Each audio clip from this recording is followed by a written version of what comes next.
ये चैनल केवल मनोरंजन के लिए है। हम किसी भी तरह की अंधश्रद्धा को बढ़ावा नहीं देते। साइरस बचपन के बाद पहली बार ब्रिटेन के सेंट डेविड्स अपने दादा दादी के घर आया था। दादा दादी ने मरने से पहले ये प्रॉपर्टी साइरस के नाम की थी। साइरस यहीं रहने के इरादे से आया था। घर पुराना था और कई सारे पुराने सामानों के साथ ही वहां एक पुराना टेप भी था, जिसे साइरस ने संभाल कर रख दिया और कबाड़ पड़ी चीजें बेच दी। उसी दिन शाम के वक्त साइरस टहलने निकला। उसके घर से कुछ ही दूरी पर एक चर्च था।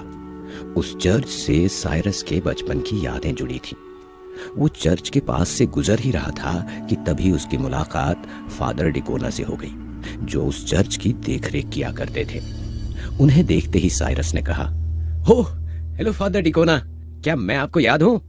फादर डिकोना ने साइरस को ध्यान से देखते हुए कहा, साइरस, क्या तुम साइरस हो? यस फादर, मैं साइरस ही हूं। दादाजी ने गुजरने से पहले घर का नॉमिनी मुझे बनाया था। अब इसे ठीक कराकर मैं यहीं रहूंगा। उस घर और वहां रहने की बात सुनकर फादर डिकोना के चेहरे पर अजीब सी खामोशी छा गई। वो वहां से बिना कुछ बोले चले गए। साइरस को यह बात बहुत अजीब लगी। खैर, कुछ देर घूमने फिरने के बाद साइरस वापस अपने घर आ गया।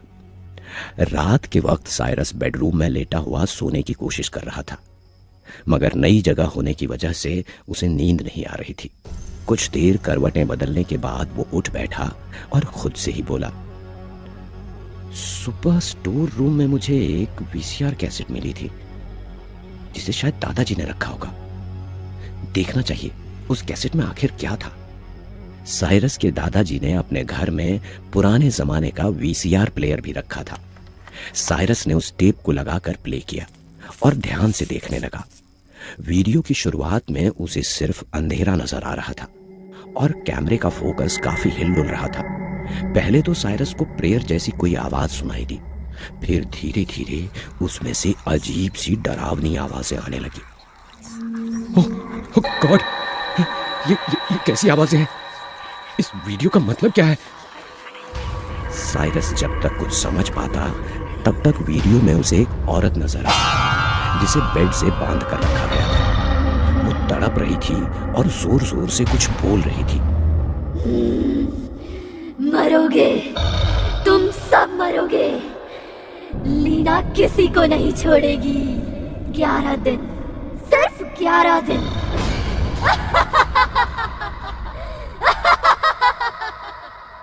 उस आवाज को सुनकर साइरस बुरी तरह डर गया।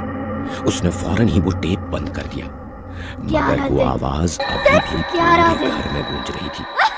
आवाज इतनी तेज थी कि साइरस अपने कानों पर हाथ रखते हुए फ्लोर पर गिरकर बुरी तरह तड़पने लगा। उसके कानों से खून निकलने लगा।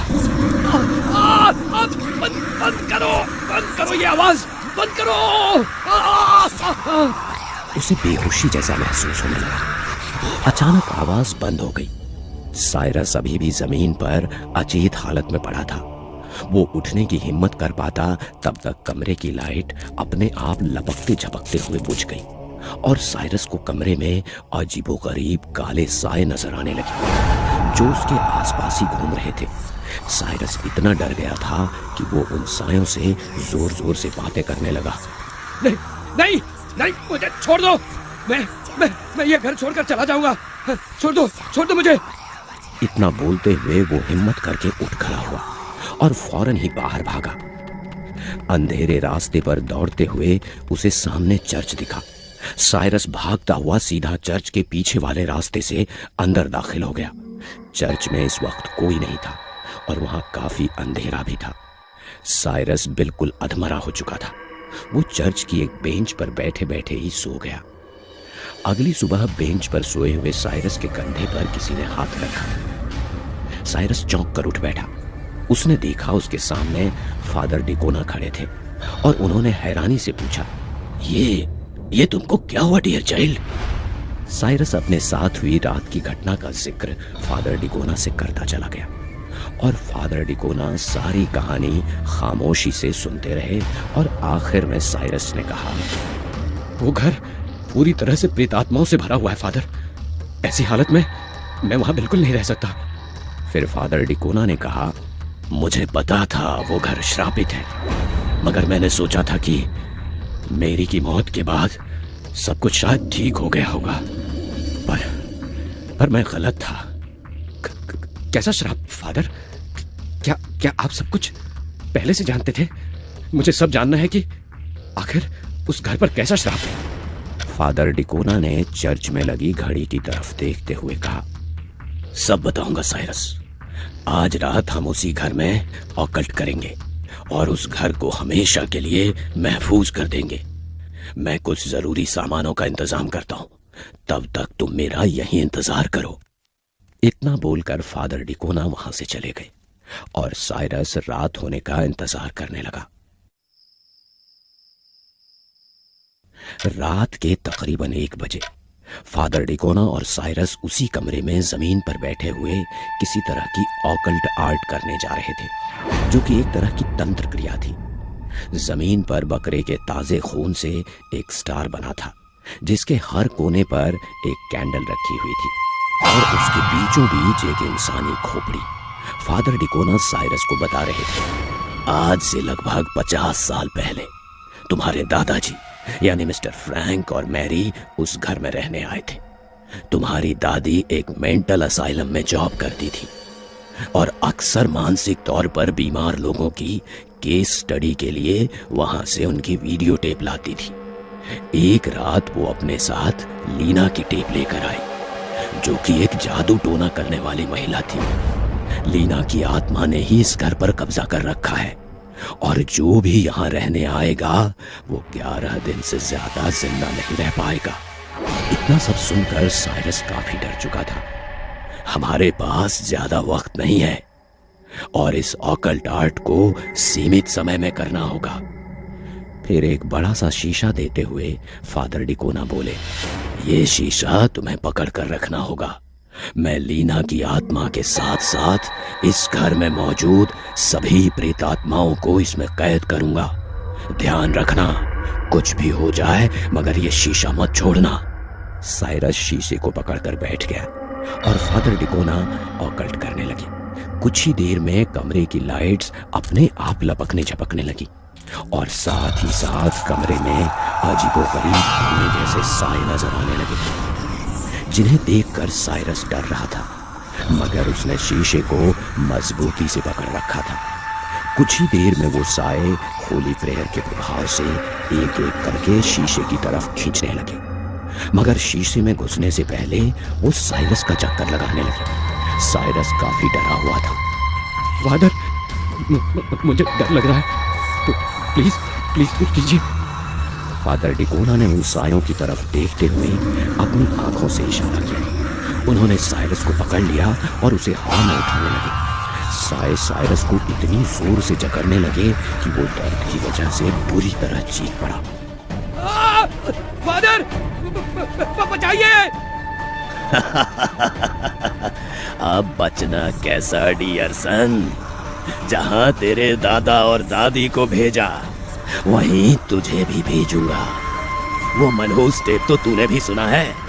लीना तुझे भी ले जाएगी, फिर ये प्रॉपर्टी मेरी हो जाएगी, जिसका मुझे न जाने कितने सालों से इंतजार था। अब कोई वारिस नहीं बचेगा। जाहिर था प्रॉपर्टी के लिए ही फादर डिकोना ने लीना की रूह को कभी इस घर से जाने नहीं दिया। साइरस को अपनी मौत बिल्कुल साफ नजर आ रही थी। वो साए धुएं में बदलकर उसके शरीर पर हावी होने की कोशिश कर रहे थे, मगर साइरस आखिरी कोशिश करना चाहता था। उसने अपने शरीर की सारी ताकत लगा दी और टीवी वाली टेबल की तरफ बढ़ने लगा, जिसे देखकर फादर डिकोना ने कहा, चाहे जिधर जाने की कोशिश कर ले, तू इन काली आत्माओं से नहीं बच सकता। बस लीना की भी साधना पूरी होने वाली है, वो आकर तुझे ले जाएगी। काले साए साइरस की हड्डियां चूर कर देना चाहते थे, मगर वो फिर भी किसी तरह जमीन पर रेंगते हुए टीवी तक पहुंच गए और प्लेयर में लगा हुआ टेप प्ले कर दिया।